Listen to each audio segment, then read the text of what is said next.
All right. Welcome to tonight's show. We're going to get to it here in just a moment. I got a few announcements, though. Want to thank everybody again for subscribing to a Dash of Life channel. Some of the announcements we got, I've already posted, I guess you would call it a dash advertisement or an advertisement, if you will. But if we get 90 new subscribers, go Niners, 90 new subscribers before October 2nd, or by October 2nd, I will dye my hair blonde, and I will wear that for 3 months. 3 months, my hair will be blonde. And I'm not talking no Guy Fieri frosted tips. I'm talking dyeing the hair and the beard blonde. So if we get 90 new subscribers by October 2nd, we'll be doing that. Also, if I get 500 views by October 2nd, 500 views by October 2nd, I will be giving away 5 Dash 24 hoodies. If you haven't seen them, go check out my story and you'll see what it is. But if we get 500 views by October 2nd, I don't care what video it is, if whatever it is, yes, I'll even do the eyebrows for you, Angel. I'll do blonde eyebrows for you.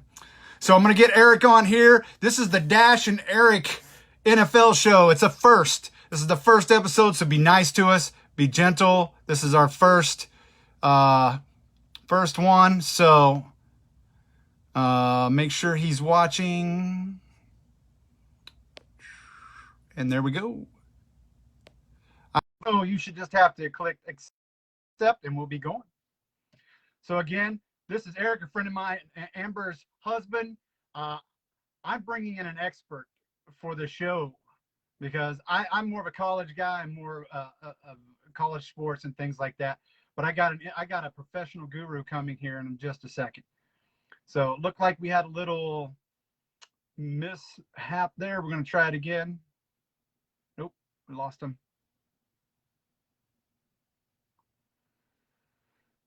Make sure you don't have any Wi-Fi on around you. It might work better. Let's try it again. So I brought, like I said, hey, good evening, Charles. Good to see you, buddy. There we are. Can you hear me? I was just telling them. Yeah, I can hear you perfectly. I was just telling them I'm bringing on an expert. I'm more of a college guy, but I love my pro sports, but I'm more of a college guy. So welcome to the show, the Dash and Eric NFL show. I couldn't think of anything better. If you come up with something better, I'll throw it out there. We'll come up with something. We have time. And someday we'll have something better than da-da-da, da-da-da. Yeah. I don't know. I don't know. It's worked for them for so long, right? Yeah, it has, hasn't it? Well, welcome, buddy. Finally good to see you in person, I guess, if this is as close as in person as we've ever been. We've talked a few times on Facebook. We have a love of Trans Ams and of things of that in nature. So, yeah. But welcome. Tell everybody a little bit about yourself. Yeah, thank you so much. As you know, I love talking about football. I grew up in Denver and mostly cities, so I grew up around the NFL. The only college team we had were the Colorado Buffaloes, so we didn't get too much into the college scene where I was around, but huge fan of football my whole life. As you know, I was in the Navy for 23 years. I just retired about 5 years ago. And you know Amber real well, my wife. And we went to the dark side. I joined the Air Force as a civilian, so now I know what it's like to be in the upper echelon of the military. Yeah, you get those nice meals now. You get those nice dinners and everything. Yeah, so. And you get to stay at good lodging everywhere you go, right? Yeah. Well, congratulations on your retirement, and thank you for your service as well. And well, let's get started. So, guys, like I said, this is really a first for us. We kind of have a really rough outline. We'll come up with more as we go along, kind of like the Vern and I's college show. This is going to kind of be like that. So last week I did my divisions. I predicted what my divisions were, but I kind of want to get what your idea of what you think the divisions will end up. Yeah, it's a great question. before we get into it, in the NFL, I have kind of one rule that I always follow. You can never really tell what's going to happen by the first week of the season. And, as we were sitting on our couch, we were like, oh my goodness, there's a lot of crazy stuff going on this first week of the season.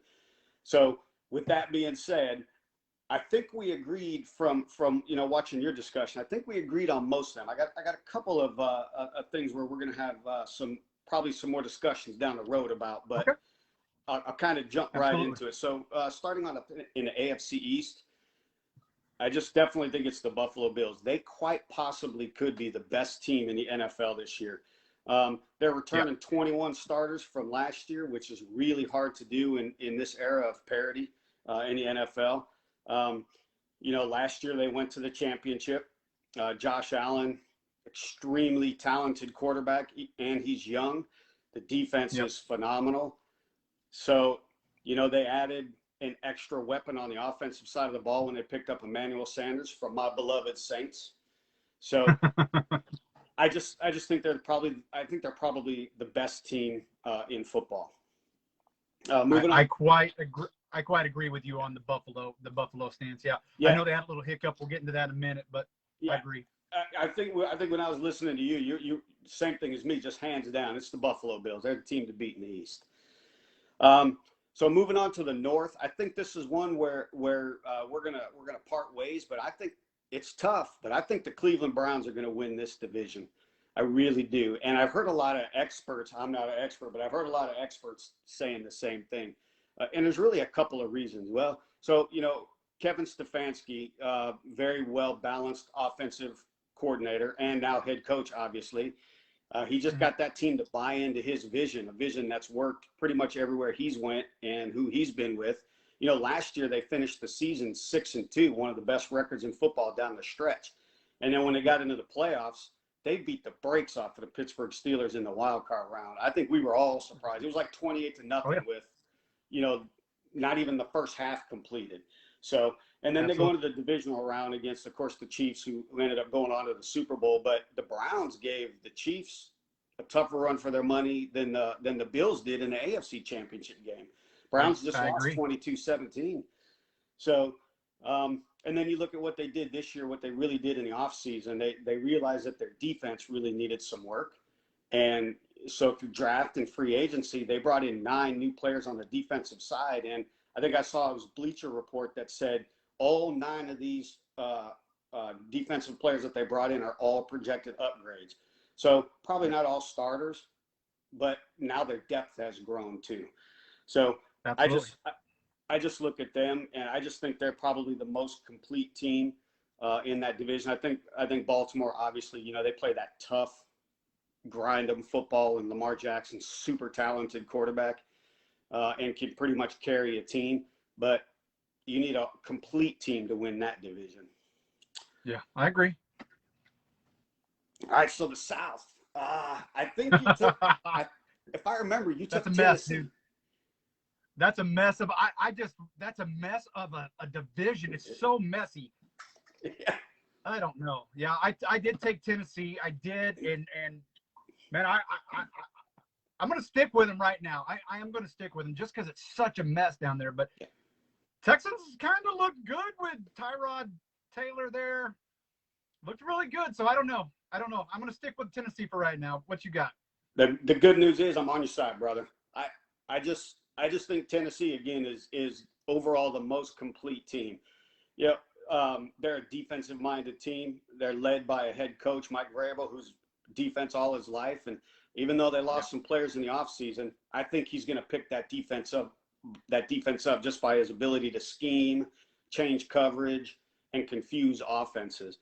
They added Julio Jones on the offensive side of the ball. So now not only do they have a 2,000-yard running back in Derrick Henry, but they've got 2 really wide receiver ones in A.J. Brown and now Julio Jones. What a crazy pickup on that side of the ball. Yeah, I know, right? So I think the Colts will be tough. I think a lot of experts are picking them also, but I'm sticking with you. I just think on the offensive side is what's going to be the difference between the Colts and the Titans. And I think Ryan Tannehill is a better quarterback than Carson Wentz.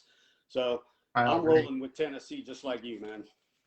That's good. Yeah, I agree on everything you said there.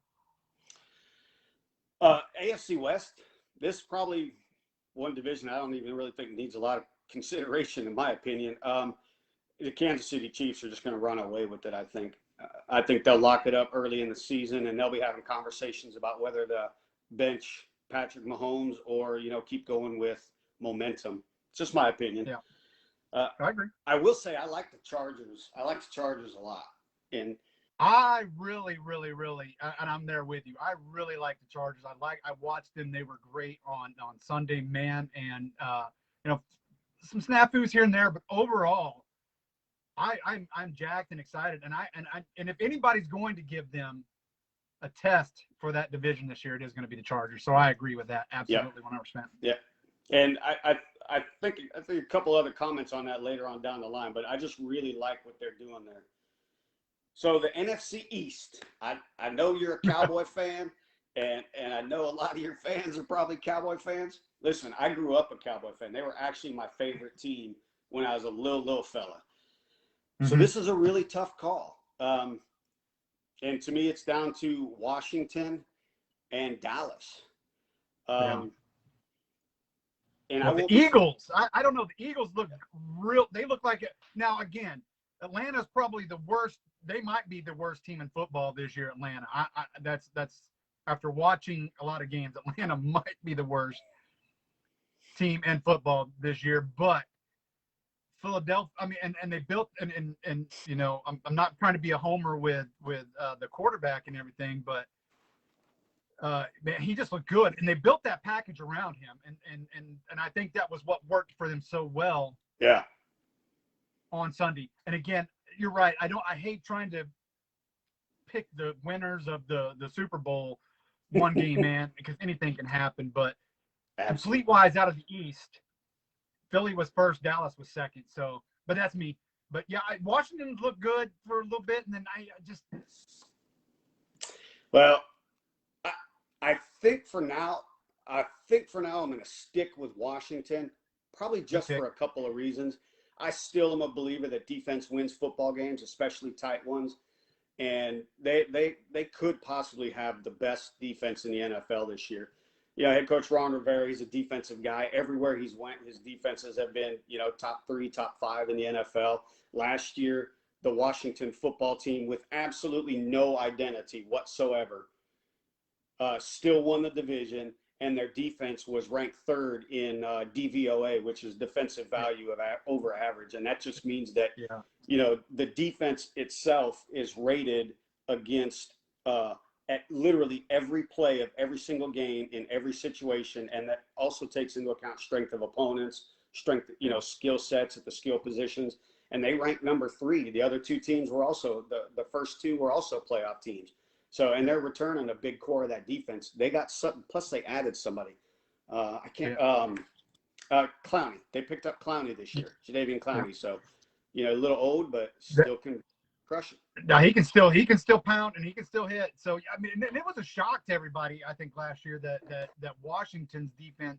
I mean, we've always known Washington's always had a good defense, but to be as good as they, like you said, to be the top 3, to be as good as they were, I think it was a shock to a lot of people just because of the turmoil and everything that's going on with that club. So obviously I'm a Cowboys fan. I will disagree with anything the Philly, the Washington, and the Giants say, but no, I do give credit where credit is due. And it's going to be between those 3, I think. After watching this weekend, it's really going to be – I think the East is going to be a tough division except for – and I'll get into that other team here. I've got a question on them here for you in a little bit. But the Giants, I just think those 3 teams are going to be fighting it out. And I don't think the East is going to be the wimps, if you will, in the NFC this year. Well, as you know, that division has historically been one of the toughest in the history of the NFL. I mean, those 4 teams, they beat the brakes off each other every year. Those are some of the funnest football games to watch just because they always bring it. So you're right. It's never an easy division. Even though last year Washington won it with a 7-9 record, it still went down to the very last game of the season. So, but then I got to look at, on the offensive side of the ball, I always try to do both. For Washington tough loss. They just lost Fitzmagic, Ryan Fitzpatrick, for probably 6-7 weeks. That was a huge loss. He's just a gamer, and he brings the energy to the locker room. So that'll set him back. And again, I won't be surprised. But then I look at Dallas. To me, everything goes around Dak Prescott. And one of the mistakes I think the Cowboys made was letting Dalton go, because nobody knew what Dak's shoulder was going to do. Now, I love Dak. I've met him. I've thrown a football with him at his camp down here. It's a phenomenal guy, just a stand-up dude. And I'm rooting for him. But so to see him perform the way he did against Tampa Bay was fantastic. However, his offensive line had some early season injuries, and that showed a little bit of weakness. If Dak wasn't able to get rid of it the way he was, he could be in for a long season. And if he goes down, he's going to. Yeah. Long season. Yeah, no matter. Yeah, you're right. And Dallas shot themselves in the foot on that game against Tampa Bay. Yes. They really did. They had 2 turnovers and blew those turnovers away. It's a different story if they score 6 in the red zone instead of 3. That's right. Different story, That's right. Different game, and not everybody's going to be going, "Oh, Tampa Bay is the greatest thing." That's, again, my opinion.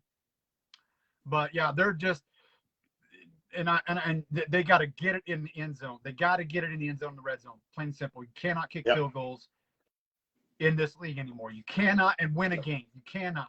And you especially need to know when it's more important to take the touchdown over the field goal when you're playing a team that can move the ball and score in 2 minutes like Tampa Bay. You have to put touchdowns on the board and not field goals. Totally agree with you, Dash. Yeah.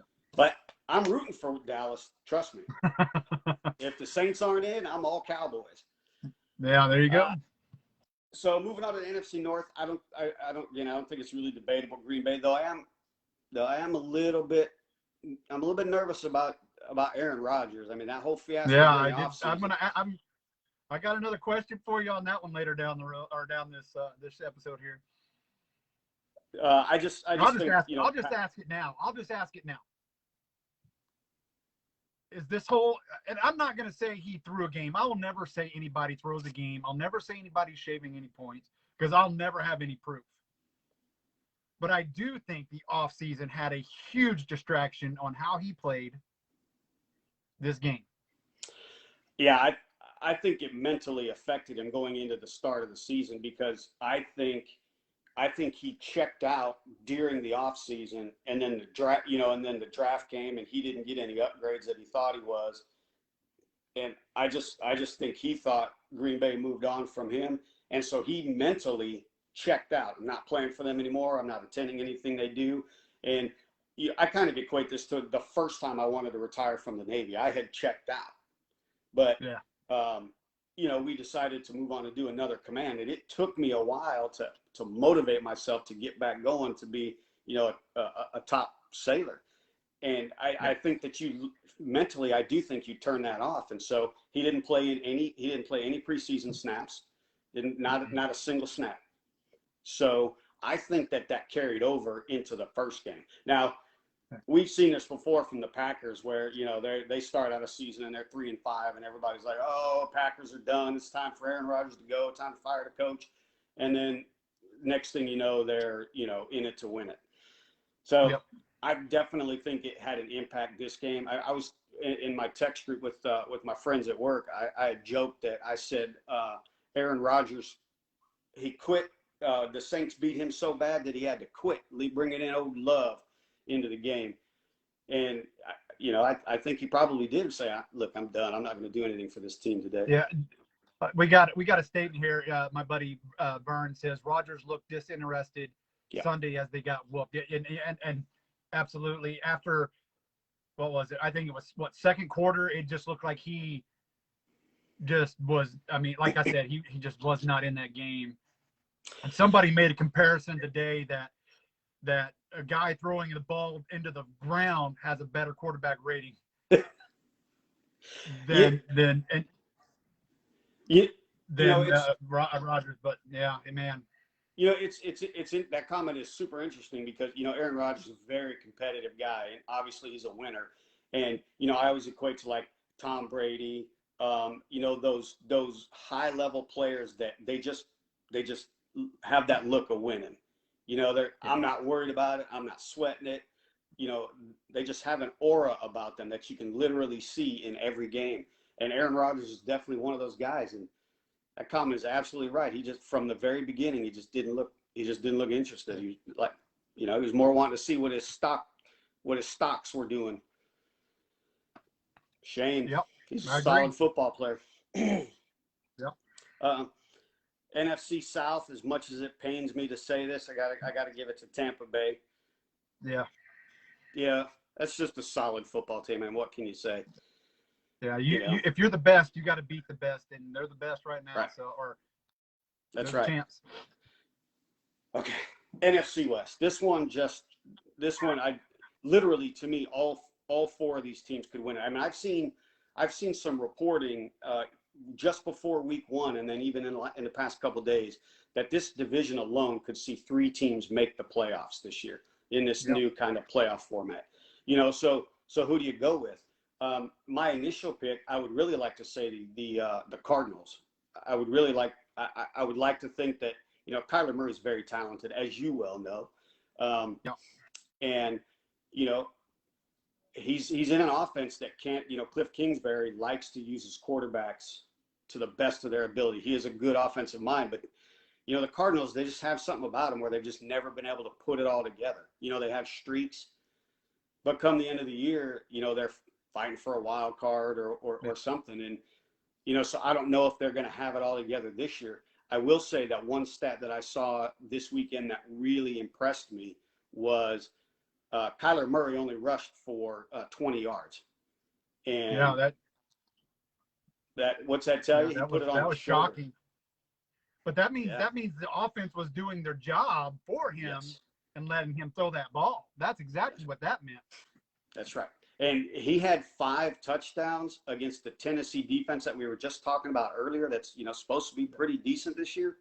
I mean, they really put it to him. So I don't like to talk about week one much, but that was a show that caught my eye. If I had gone into the week if I had gone into the week that Kyler Murray was going to throw 5 touchdowns against Tennessee, if somebody said that to me, I would have said you're crazy. I would have said I don't believe you, and you're crazy. But man, it was a show. It was a good show, and I props to Arizona. It was a beautiful game, and it floored me because I had Tennessee winning that game. I really did, just because on the defense. I know how their defense is. Yeah. For all the reasons that I was talking about in Tennessee, I had them winning that game too. Arizona still hasn't shown me much. They didn't really do a whole lot in the offseason that I can remember. I mean, they got J.J. Watt on the defense, but I don't know. I would like to go to Arizona, but then you take a look at the other 3 teams. I think I have to go with the Rams right now. Again, getting back to defense, I mean, they're they have the best defense, I think, in that division. Anchored by the one player in maybe NFL history that can win multiple MVP awards as a defensive player. In Aaron Donald. That dude's just a beast.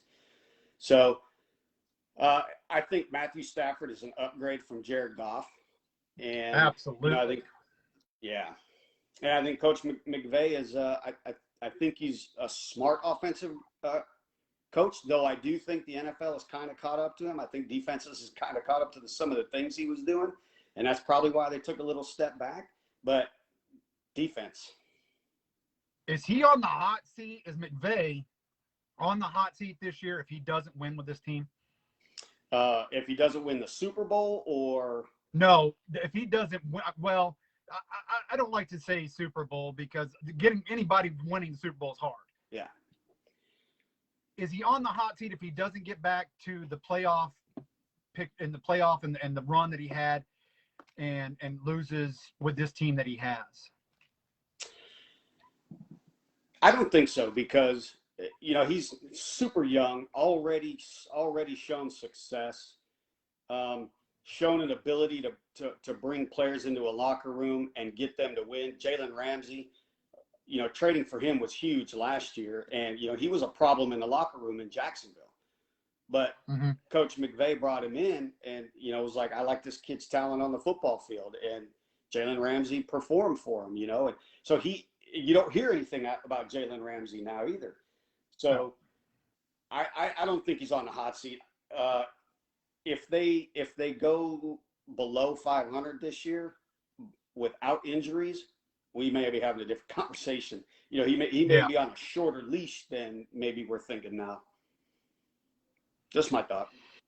Yeah, that's just my thought. And it was just something that was brought up today. Obviously, I listened to a lot of sports radio and things like that, and it was a question I even had coming into the season because I like McVay. I think he's a great coach. Yeah. Like you said, he's young, and I like the way he coaches and the way he's almost a Saban in college. Saban is how he treats the kids, teaches those kids, and molds them. I see that in McVay there in Los Angeles.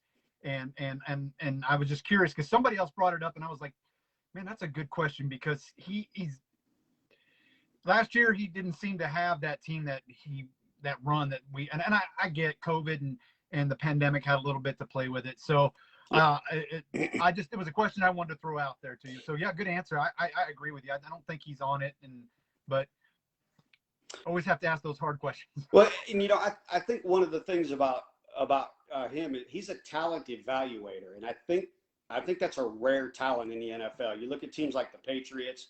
I do got to gloat on the Saints about this. They have personnel within their organization where they're just able to evaluate talent, undrafted kids, maybe undeveloped players, just like you were saying, and just see their talent within their organization, not as just one person capable of playing this position. So being a talent evaluator, I just think brings you a lot of added, benefit as a coach. So that's just another reason why I don't think you'll be on a hot seat for a while. Yeah, good call. I think Seattle's always got a chance as long as Russell Wilson is quarterbacks. Probably one of the better quarterbacks in the NFL, maybe in the history. We might find out over his career. And as long as their defense is above average, that team will always be in it. And the 49ers, I don't know.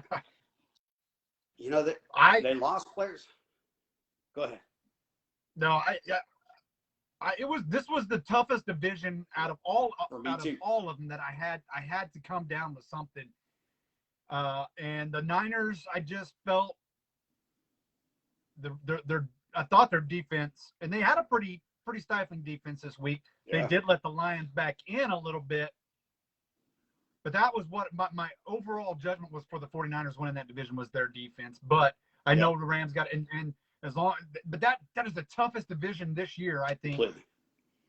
Because all four of them could literally win that division.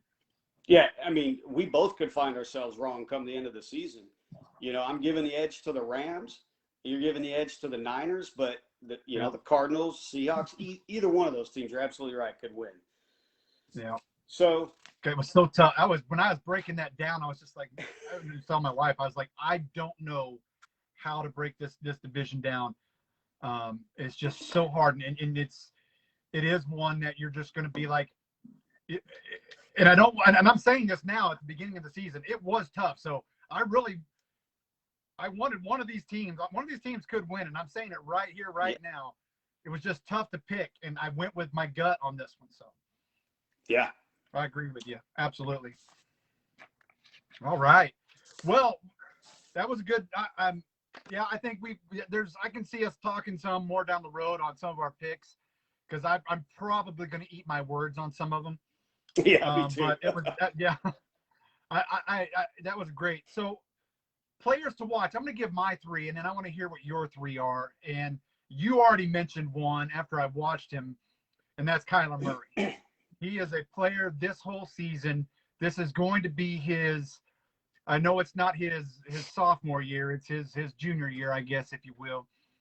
But he's the one I want to watch. And after watching those 5 touchdowns, I think he has a chance just like we just talked about.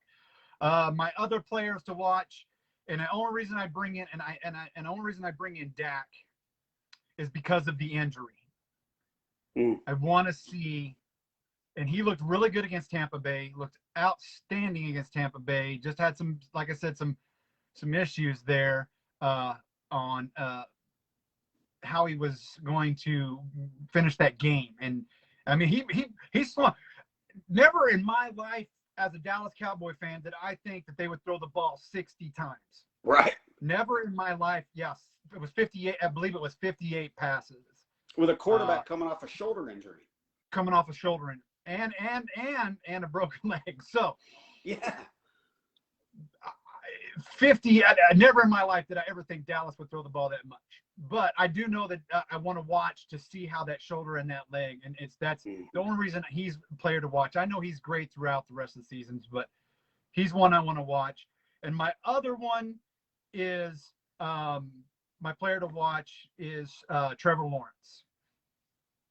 I'm not a big fan on him, but I want to see if the hype is there. I want to see because I still think Justin Fields should have been number one. I'm going to leave that alone. You were Clemson, and I get it, but he's one I want to watch to see if the hype is there. And those are my three quarterbacks. I haven't got any real running backs. They're all the only one that even remotely this weekend that had a decent game was Joe Mixon. He was really him, and I can't remember. Yeah, not too many were over 100 yards.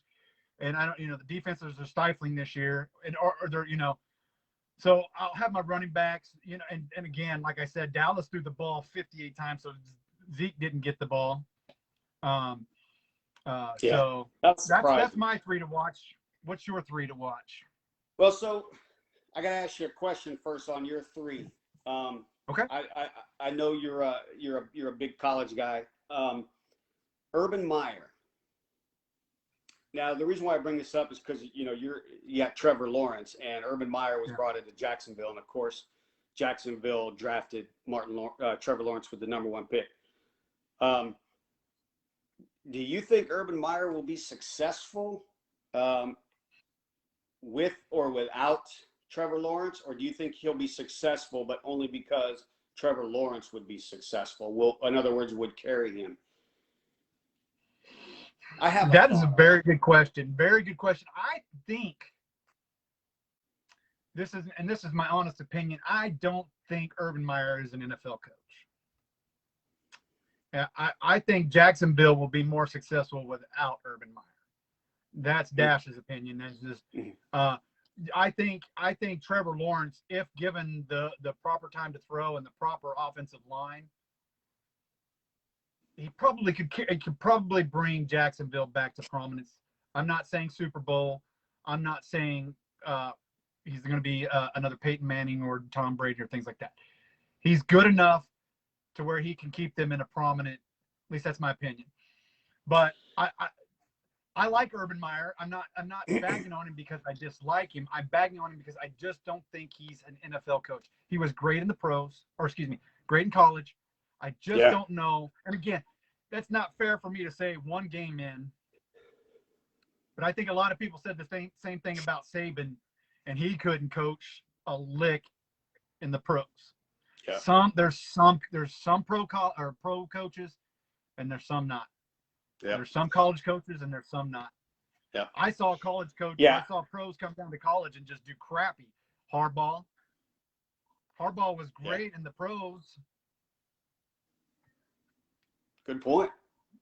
So I think they'll be successful. I don't think they'll be successful together, if that makes sense.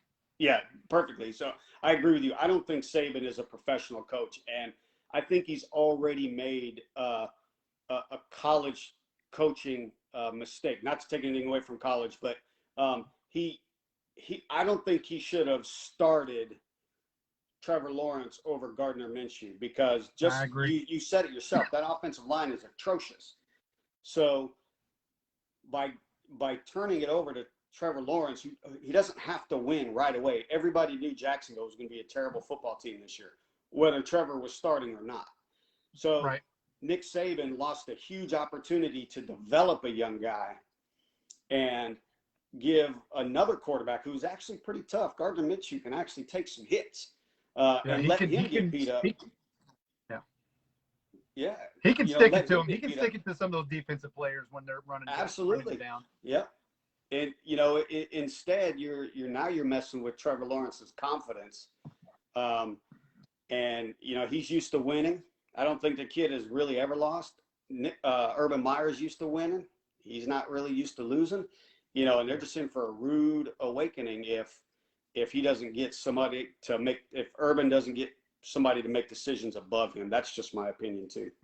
Yeah, I agree with you 100%. All right, so my three players to watch. I kind of take these from a little different perspectives. Really, how their performance, you know, benefits somebody else. And the first guy out, the first player I'm watching is Justin Herbert, quarterback for the Chargers. This kid is amazing. Last year's Offensive Rookie of the Year, threw 30 touchdowns, which, you know, of course you can need Offensive Rookie of the Year. You throw 30 touchdowns, you're throwing it as much as the Chargers did. But one thing that I don't think a lot of people are focusing on for Justin Herbert is, so he was blitzed. He was the second most blitzed on quarterback in all of 2020. Yet he still threw 30 touchdowns, and he still had 7 games where he had a quarterback rating of above 100, which I think was like number 3 or 4. It was really high rating in the NFL. So he played the whole season. So you look at, you know, seeing the most defensive schemes. So he was the most challenged, and yet, you know, he still just he performed outstandingly, you know. And a lot of people say you get that sophomore slump, and you know the defenses go back and look at tape from the previous year, and then they figure out what your weaknesses are, and that may very well be, you know, this is his sophomore year. So then I go and I look at what he did against Washington this weekend. And we talked about their defense, and, you know, Coach Rivera always has his D's prepared. Well, you know, he led a team, an offense that was 14 of 19 on third downs Sunday. Yeah. That's crazy. You know, third down is when you're going to see a lot of packages that should confuse an offense. And yet he's pretty much seen a lot of what a defense can bring in a bunch of different ways, and he still continues to perform. So I'm looking at him. Yeah, his vision. He's got Peyton vision. If you know what I'm talking about, Peyton vision. He's got Peyton vision. Yeah, absolutely. And I remember when they were talking about him prior to the draft last year. I can't remember if he went to the combine or not, but they were talking about him at a pro day or something, and they were talking about his you've heard the term a lot, football IQ, and just his ability to read all of the defenses and pick up the route rapidly. And that's exactly what you need to perform in the NFL, because they're coming a lot faster than they are in college. You know, from a cornerback perspective. So he's got to be able to read with the different schemes and stuff, and he's just crushed it so far. So he's definitely a guy I'm looking at. Absolutely. I'm also looking at Marquez Callaway, wide receiver of the Saints. I think he can transition to an elite player. This kid was a low draft pick. Yeah, very low. Wasn't 5th or 6th round, if I remember? I can't remember off the top of my head. I'll have to look that up, and I'll get back to you. But you're right. It wasn't a super high draft pick. And, you know, with Michael Thomas there, you know, he was kind of overshadowed, and Saints invested heavily in Traquan Smith, who hasn't really panned out over the past couple of years. So with Michael Thomas's injury and a new offense under Jameis Winston, the whole football world is focusing on, you know, this offense now. And with Michael Thomas out, it gives Callaway a chance to blossom. Well, it also gave Callaway a chance to kind of mesh with Jameis Winston. And during the preseason, when the number one defense was still on the field against the Saints, Marcus Callaway was still the number one target for both Jameis Winston and Taysom Hill. And and Marcus Callaway was crushing it. So this is a kid that I just really love. He's just a good football player, high IQ, very talented, and, you know, in an offense like the Saints, you just really can't go wrong. So I'm definitely looking out for him. All right, so another guy I got on my mind. This one here, you know him very well. We're talking about Baker Mayfield. I actually think he can be an MVP in this league. I do too. I agree with that. I'm just gonna. We talked about all the talent he has on the offensive side of the ball, but he has a better defense that's going to give him more possessions. And as long as he's healthy and his O-line stays healthy and he can keep that balance, he can put up some crushing numbers. And I thought he played fantastic against the Chiefs. I really did. He did. He played great. And I know there's Baker haters. I get it. I understand that. He did everything he possibly could in that last possession. He did everything he could, and it just didn't go his way. It wasn't a direct interception. He was trying to get rid of that ball. He did everything he could, and it just didn't go his way. And I get it. There was a lot of things that culminated in the Chiefs winning that game, folks. It wasn't just Baker Mayfield. Nick Chubb dropped the ball. That's right. There's a few mistakes. So the muffed punt. I agree with you. I'm sorry. I got a little passion on that Baker Mayfield. That's my boy. I don't know. That's my boy. Okay, that's my boy right there. That's my. I love the commercials he does, man. Those crack me up. But also, so he's now under the Kubiak-Shanahan scheme. Alex Van Pelt is their offensive coordinator, but Kevin Stefanski is the head coach. And that's that. I don't want to say West Coast style, but they're not afraid to get after it on the offense. And the same coaching scheme that Baker Mayfield is under, Matt Ryan was under in 2016. In his second year, he won the MVP.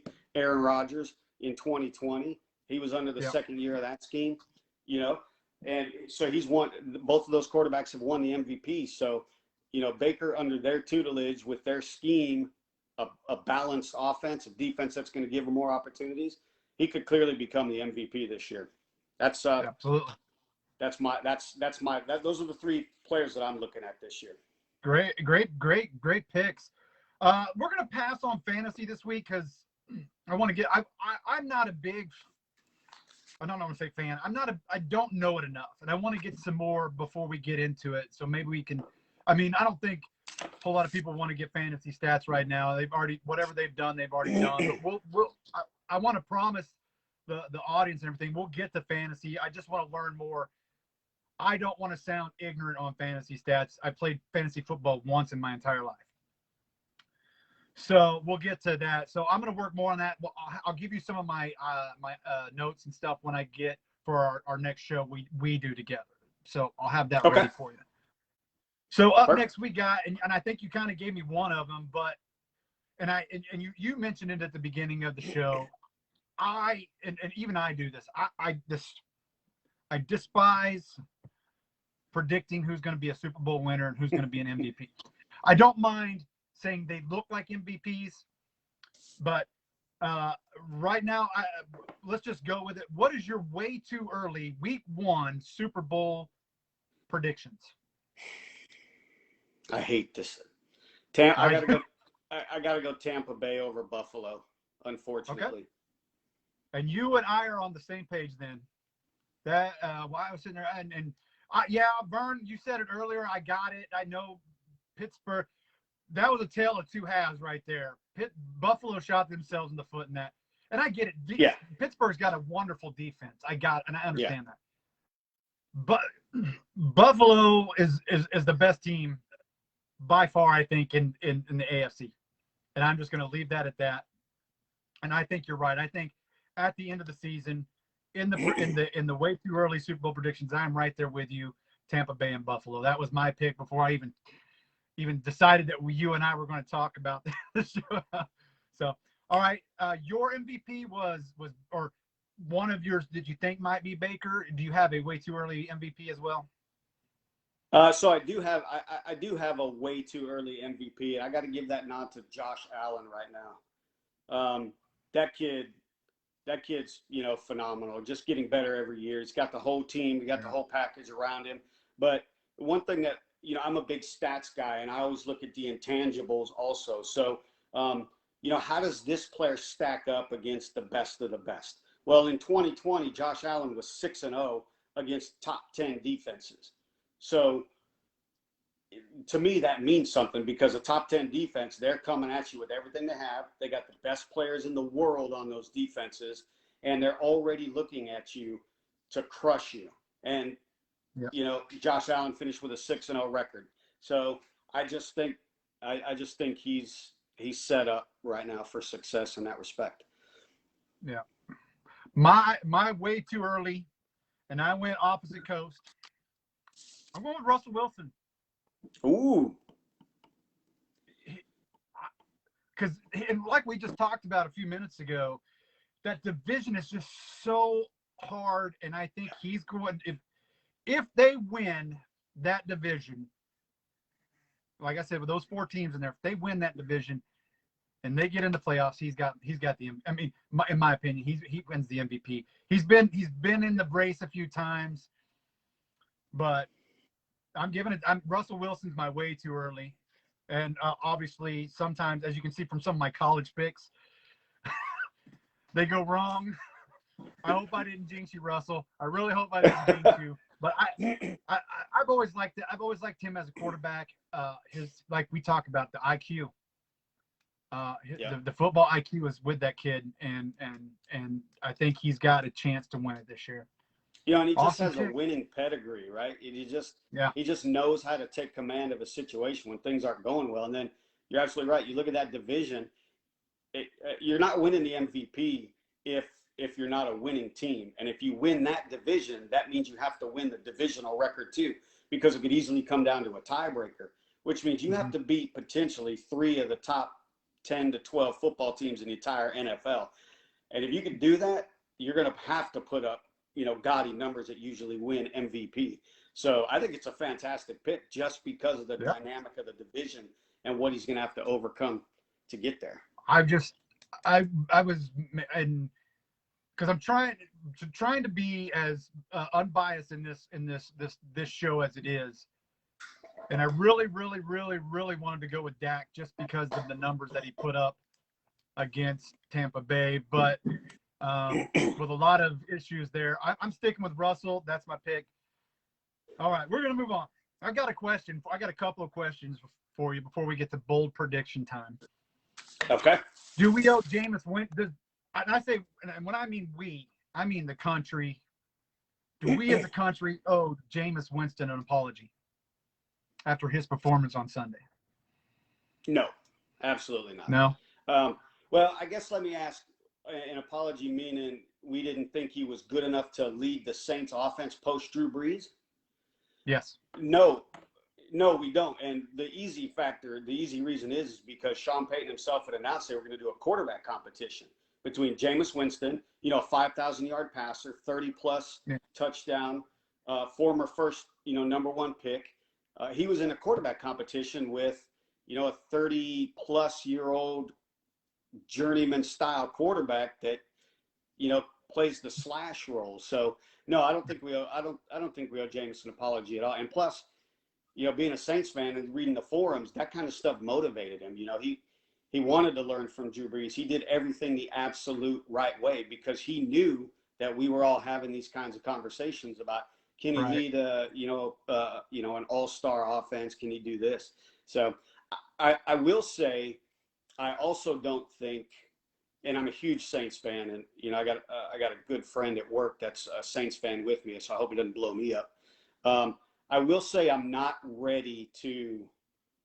yet ready to jump on the Jameis bandwagon. We're definitely hopeful down here, trust me. But yeah, he threw 5 touchdowns, but only 20 passes. So, you know, the run game was just crazy good. The Packers were just not stopping the run.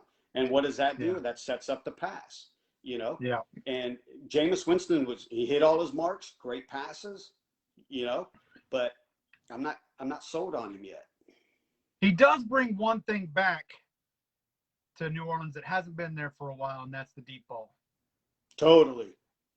Yeah, I love Drew. Think I will always be a Drew fan. There you go. I love it. Go. He brings the deep ball, and because after a while, Drew just lost his arm a little bit, I think. So he does bring that back. Again, I'm with you though. I'm not sold. I mean, I'm not ready to say, like you said, an apology, but I'm not ready to crown him the goat there in New Orleans anyway. So Yeah. I respect Jameis Winston. I like Yeah. that he sat and I respect that he sat there and watched and learned.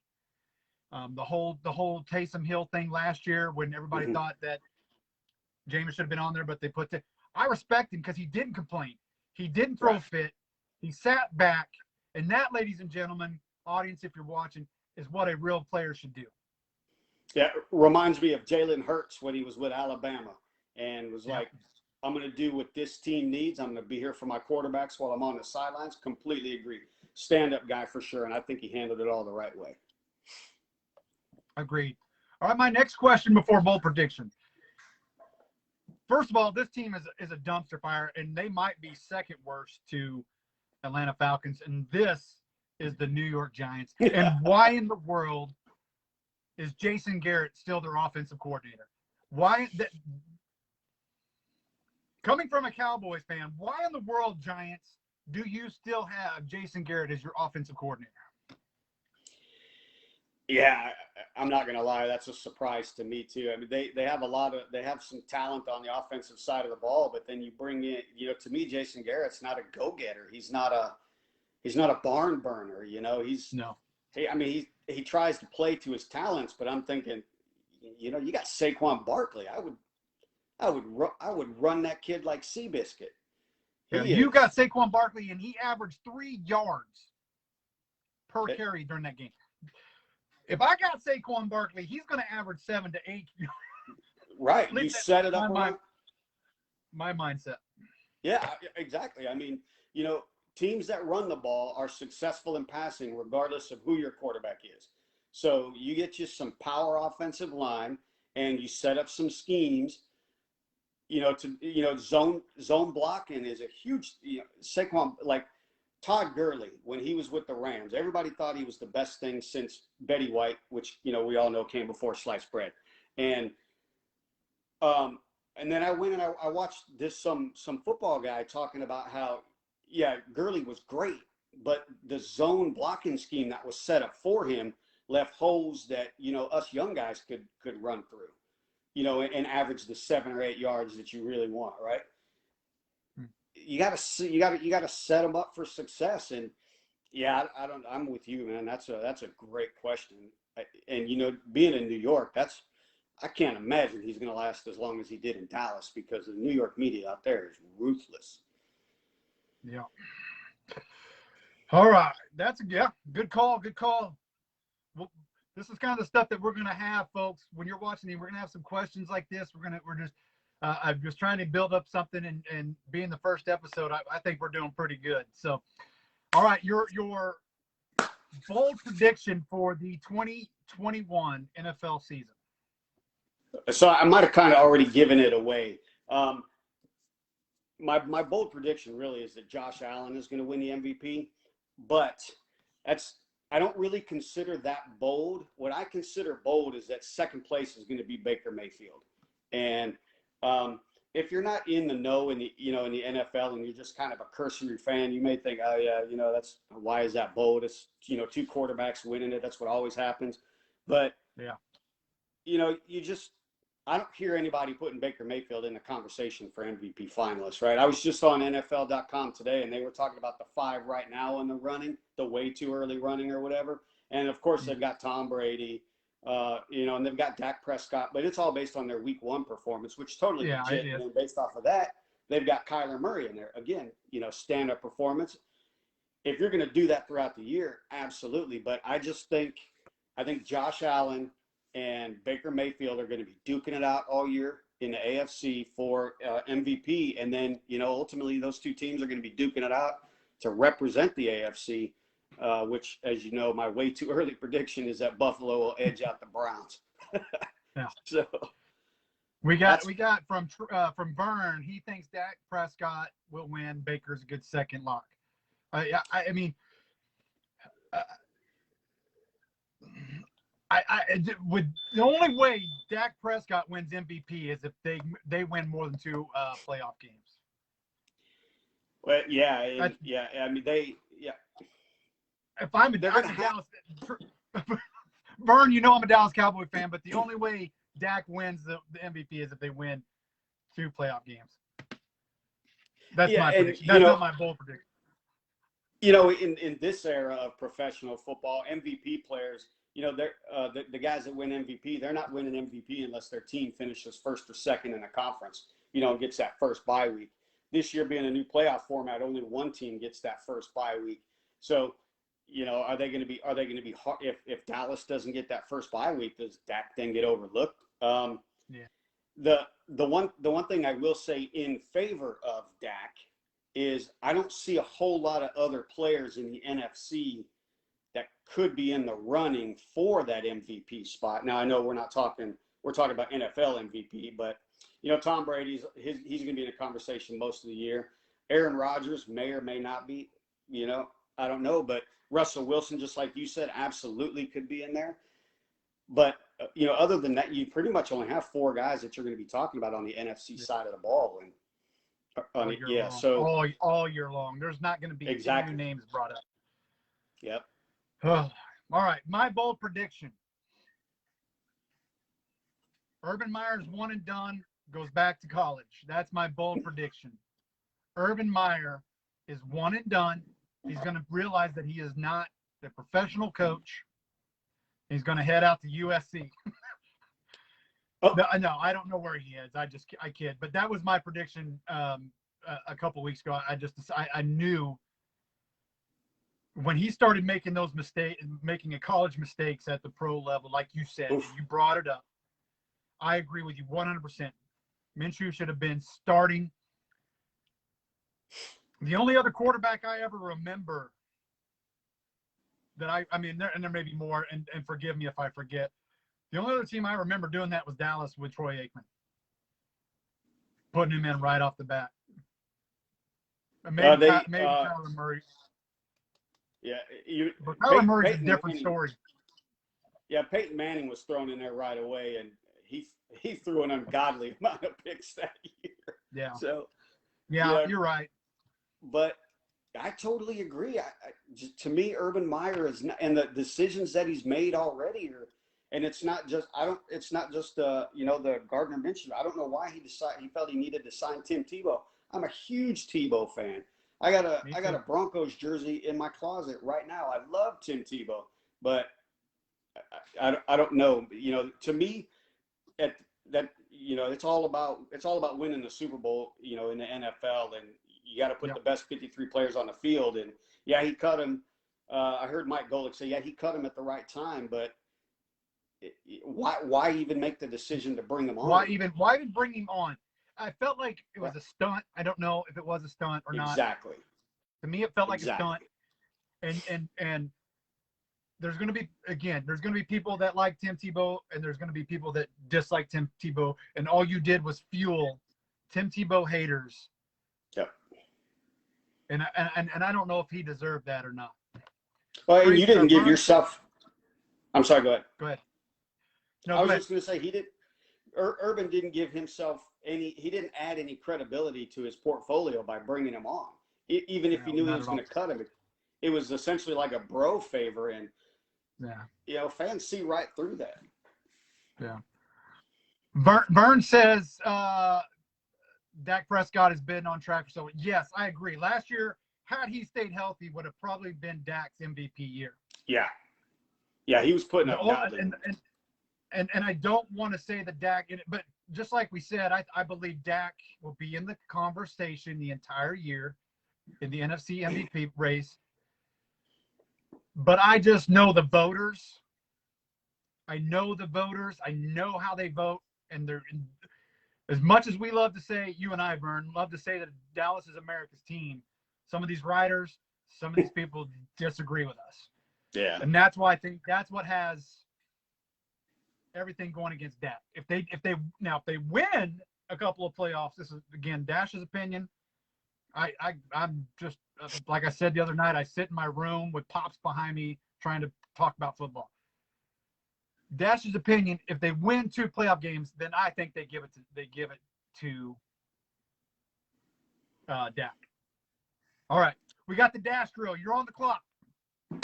You're going up against the fans. I polled some fans around here. for 10 games. So at the end of the season, if you beat the fans, I've got something for you.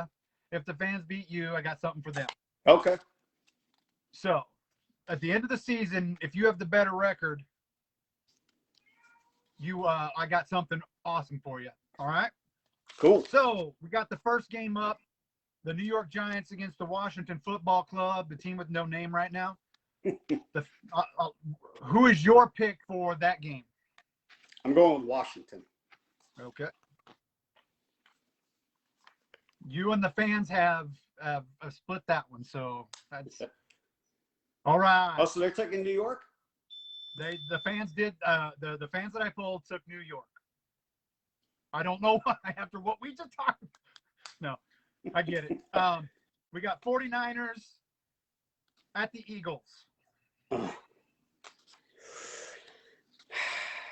So it's still early in the season, so the weather's not an issue. I'm going to go with San Francisco. All right. And split again. Nice.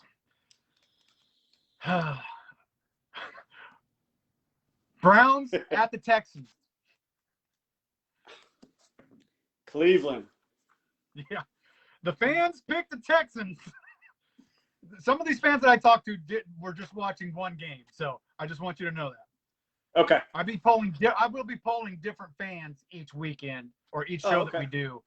I will be polling. It won't be the same fans. I will be polling different fans. So, but you are going with the Browns. Excellent. Rams at the Colts. I got to go with the Rams. Okay. Excellent. Split again. Here, you might be in line with the fans for the first time here. Bills versus the Dolphins. Well, I got to go with the Bills. Yep, that's what you and the fans are in agreement on that one. Next up, we got the Vikings at the Cardinals. Gosh, I think I'm gonna ride Arizona for this one. I think I'm gonna stay with the home team on this one. Another split. Ooh, wow. All right. Here's a tough one, even for me. just after what we talked about this quarterback earlier in your talks. Cowboys at the Chargers. Yeah, I'm so excited for this football game, Dash. I'm not gonna lie. This game could have some sparks, even though it was a regular afternoon game. Yeah. Y'all are gonna blow me up. I'm gonna go with the Chargers. Okay. You did split. That's all right. That's what's fun about this. Absolutely what's fun about this. All right. Last couple of games we got. The Bengals versus the Bears. Ooh, wow. This one's in Chicago, right? It is in Chicago. Gosh, I really like Joe Burrow. Yeah. Let's go with Chicago. Home team. All right. You did. You guys are in agreement with the fans. Okay. All right. Chiefs versus the Ravens.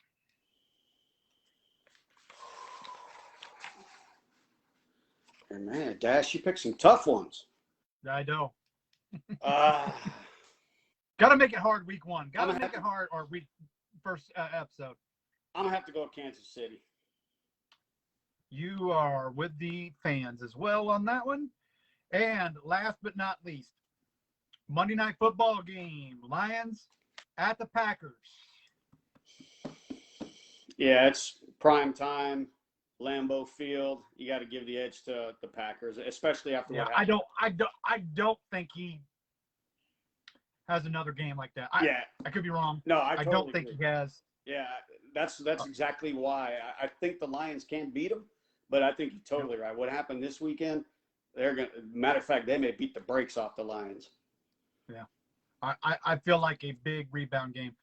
So, all right. Yep. You did great. You did split that last one with the fans. So that's going to be exciting. So I know you won't be with me next week on the show. I will, unless something changes, you let me know.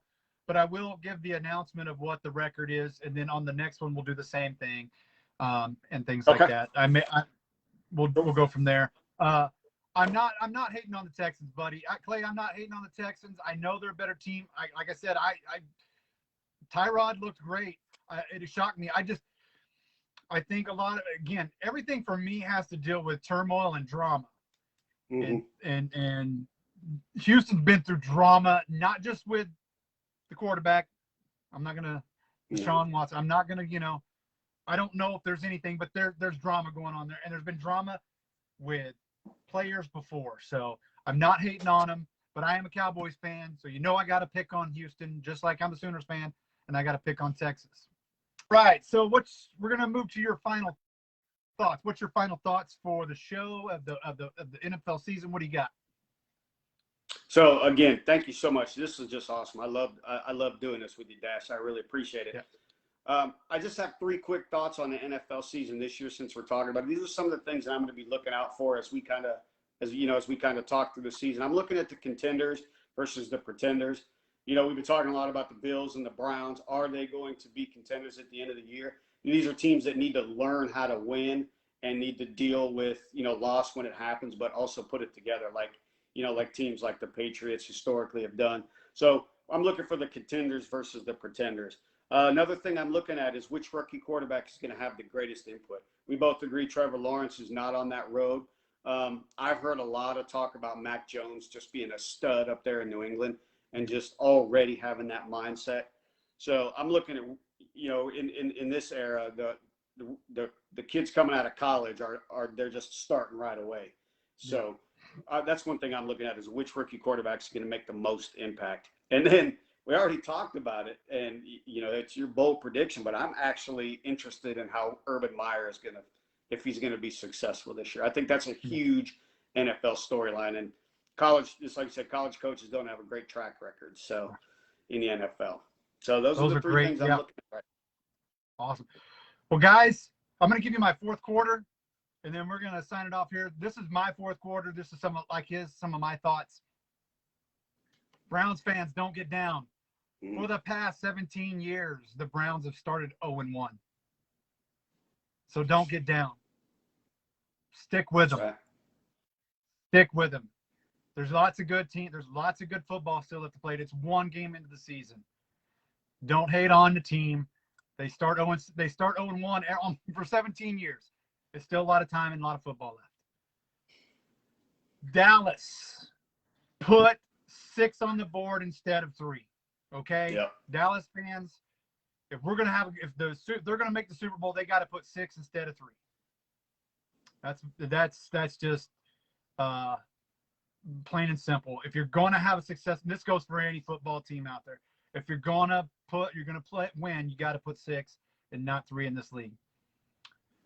Finally, just stop crowning a Super Bowl champion after 1 game, folks. We and I talked about this, and I get it. But just because Tom Brady won 1 game, he's not the Super Bowl champ.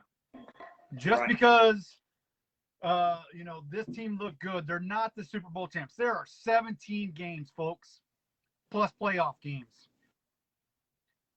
Stop saying. This is just a peeve of mine, and I won't bring this up anymore. Stop crowning a Super Bowl champ 1 game into the season. So that's Dash's 4th quarter.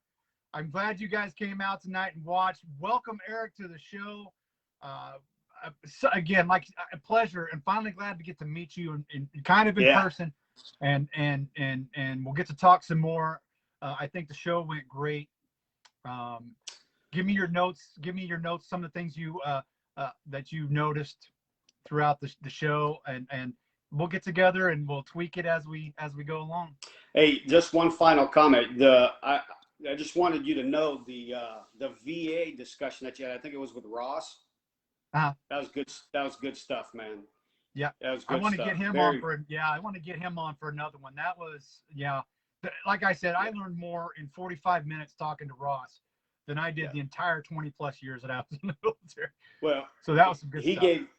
he gave me something that I'm working on right now, and I've been out for 5 years. So, he gave me some tidbits that I was able to use now, even though I'm, supposedly mostly done with the VA. So you doing this stuff is very helpful for everybody. Yeah, that was big. I appreciate that so much. And just, if you ever want to just get on it and just do a regular dash, we can do some veteran stuff or just a dash of life one and not just the football. Let me know. We'll get together. But again, folks, thanks for coming out. I'm Dash. That's Eric. We are your hosts for the Dash and Eric, name subject to change, NFL show. So we'll be back. I think we're doing bi-monthly right now, and things may change. But if I'll let you know if that does change. But thank you for coming out. I'll see you. Good night, Eric. Thanks for coming out, buddy. Good night. All right, guys. Good night. Thanks.